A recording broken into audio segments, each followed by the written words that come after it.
Welcome back to another episode of Light Beer, Dark Money. I'm Sean Noble. And I'm Chris Clements. And we are normally we'd be doing a big rant right now, but we're going to be ranting about something very personal. You know, we have three pillars here at this podcast: faith, freedom, free enterprise. Faith being the number one principle of how this country was founded and how we choose to live our lives as men and women of faith. And Sean, you just had a major happening in your life. Your father just passed away. And it's something I can personally relate to. And I know you can. Doesn't matter what age you are. Doesn't matter what the circumstances are. When you lose your dad, some people believe that's when you really truly become a man. Well, it took long enough for me to be a man. when you lose your father, because it happened to you at a very young age. It did, and I did not become a man at that time. I was a very angry young man at that time, unfortunately. But I just thought we for the virtue of our listeners and people who follow us, talk about our dads a little bit. I'd love to learn a little bit about your dad. And you've mentioned him on the podcast in times of, living out in leisure world, but also in reference to what you're witnessing, what we witness every day with the President of the United States and his really long decline into dementia, and what we're thinking is probably Alzheimer's. And it's not a joking matter. We joke about it on the show, but when you really look at what's happening in our country and when you look at what's happening to the presidency right now, it's not a joking matter. It's not a laughing matter. It's really quite sad. Well, and you've witnessed something like that firsthand. Yeah, and I think that when I think about what happens with the president, I feel like he's been taken advantage of, because when I think about where my dad was in the sequencing of his decline, I mean, there was just he didn't have the ability to make decisions. And that was even fairly early on. And because things happen, I mean, there's just, you functionally, you can't do things. And I remember it was the summer of 2017, as kids, we would trade off weekends to give my mom a break. Every month, and throughout about the last year or so, we did that. But it was the summer of 17 when it became very, very challenging when we had him for our weekend, because functionally it was just close to impossible. And my siblings and I, we got together. My dad passed away on Sunday. We got together on Monday night. Brought my brother, who lives in Alabama, in by Zoom, and just had a chance to kind of talk through things, work on preparing what the funeral is going to be like next Saturday. And, it was then right before Alyssa and I got married in October of 17 that we put him in a home, and he was there for the last 5 years. And he died basically exactly 5 years and 2 weeks to the day. Oh, wow. Of when he went into the home. The thing I'm the most grateful about, because with COVID and others, I didn't get to spend a lot of time with him, and I chose not to because of how difficult it was to be there. But thanks to Alyssa, my wonderful and insightful wife, who we got up on Saturday morning, she said, we really need to go see your dad. And I was like, you're right. So we went out and took Reagan and Vin, and Vin's reaction to seeing my dad, he had this like guttural cry/scream, because he just looked bad. And there was something that Vin recognized as a 17-month-old, which was interesting. But both the kids, sat there and we read books to Grandpa, and Vin made his animal sounds, and Reagan read a couple books to him, and it was very special. Awesome. And see, that's just I have this saying that sometimes God just walks in the room. That's just the Holy Spirit coming to your wife. Yeah. And I have a firm belief that God speaks through our wives. Yep. To us, even when we don't want to. Definitely to me. Even when we don't want to hear it sometimes. And she just said, "Listen, we gotta go see your dad." Yeah. And to take the whole family to have that moment, even though you don't know he knew you were there, and that is the biggest blessing you could have given him. That's Yeah. amazing. Well, and it was really, How the great. blessing may have been for him. It was definitely for me. Yeah, yeah, and for yourself. Yeah, It absolutely. was for me.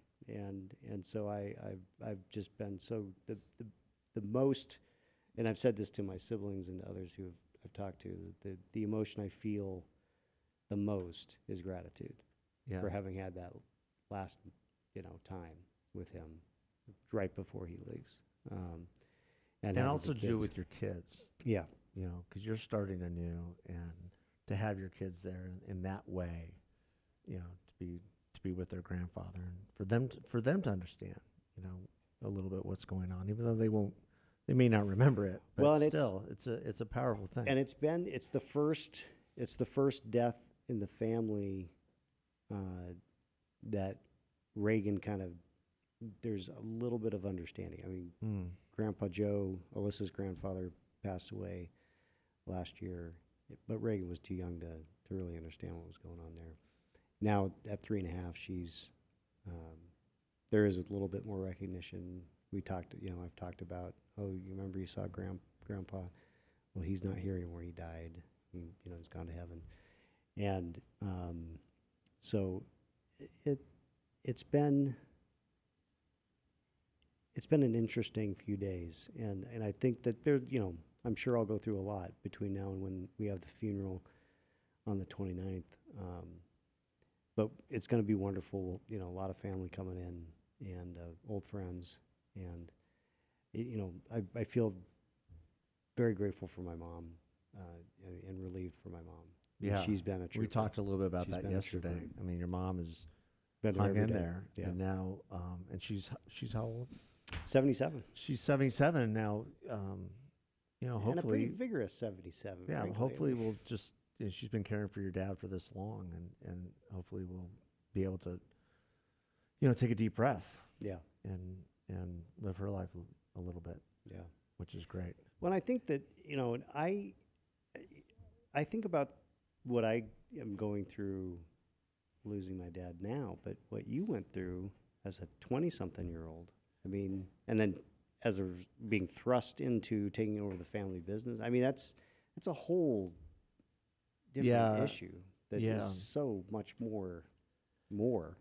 Yeah, where if you've had sort of a long goodbye, and probably you and your siblings have prepared yourselves in different ways, watching your father, kind of slip away from you.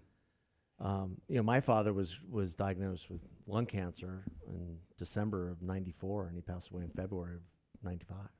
It was that quick. I just had spent a year coming back into our family business, spending time at every one of our locations, and then he passed away. And the next thing I knew, I was at a Anheuser-Busch convention in Anaheim, with all these questions about, do we sell the business? Do we keep it going? What do we do? And there's all this drama, and there's all this anger and all this frustration. And I never really had a chance to mourn. Yeah. I never really had a chance to just be in, go off and just figure it out on my own. There was obligation and dedication and all these expectations, and that's what we did. We just got up the next morning, and I got up the next morning and went to work. Yeah. And I don't recommend that for anybody. When you're 22, 20, when you're a young man, that's probably the worst thing to do is to put, and also for being in an environment where all those expectations were thrust upon me. And also I thrust a lot of them on myself too. I felt like I had to do it better than my dad. I had to be better. I had to do it. I had to be all these things, and we had to live up to this. My dad was kind of iconic, and we had to live up to all these expectations, and that was the biggest lie I told myself. Yeah. Because it ended up costing me a lot down the road, because I became very frustrated with my life down the road, and I started drinking and doing stupid stuff. And it's only recently I've come to terms with a lot of that. And, I was very angry at my dad for dying. And he wouldn't have wanted that. I mean, he wanted us like to he did it go. on purpose. Yeah, I mean, the life we're living now is what my dad wanted. Yeah. He wanted us to go and live a good life and to be happy and to be who God made us to be, not who, the world or the business or the industry wants you to be. Right. So it's a different time, and so but losing your father, like I said at the beginning, no matter what age, has a dramatic effect. So being in touch with those emotions, being able to express those emotions, having somebody like an Alyssa to talk about that with, having your kids around you. I wasn't married at the time. Got married very quickly thereafter, and had Grace then. But I feel like I'm in, for the first time in decades. I'm in the place where I think I need to be. Yeah. It was out of place, out of time. It was the strangest feeling. Well, and it is interesting how we try to live up to our dads, and in different ways, whether alive or dead, and how much that kind of screws with us. Well, because and I set some, crazy expectations that I thought were what he expected, without ever really, like, do I know he expects that, or am I just trying to outdo what he did? It's crazy. Yeah, and there's that sort of feeling, that especially when you're young, that you need to be better, outdo it. But what I missed, and what I now understand, is that my dad was a great man of faith. He's a great follower of Jesus, and that's all he wants from us. Yeah. That's all he ever wanted from me. Just go out and be a follower of God. Yeah. And let that lead you. Don't live up to what the world wants of you, or what I want of you, or what anything else. Just do that. And if you invest your time, your effort, and your heart, and your mind, and your soul, and everything in doing that, following God, pursuing Jesus, things will work out okay. Yeah. Well, and that, my dad was fairly faithful. I mean, he stuck with his beliefs. Even, he watched, I guess watched most of his kids, not follow his footsteps in the faith, taking their own paths. But what was very interesting to watch, the development and the evolution of that, was that ultimately he was fine, because he understood that each of his kids were following a path that they felt empowered to follow. And while an earlier version of him would have been very critical and very judgmental, the later version, right as he was getting kind of into the grips of Alzheimer's, I think there was an acceptance, and that was, I think, a sweet thing for all of us to witness, because he was a tough dad. I bet. He was a tough dad. And, it's funny, all six of us, of his kids, would describe their relationship with our dad as complicated. But the one thing, as I look back, that I never doubted was whether he loved me.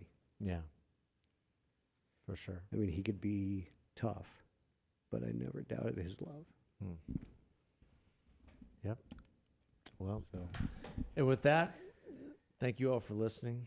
Yeah. And again, we are a podcast founded on the principles of faith, freedom, free enterprise, and faith being number one. Yep. Thanks for sharing, Sean. God Thank bless you. God bless. See you guys.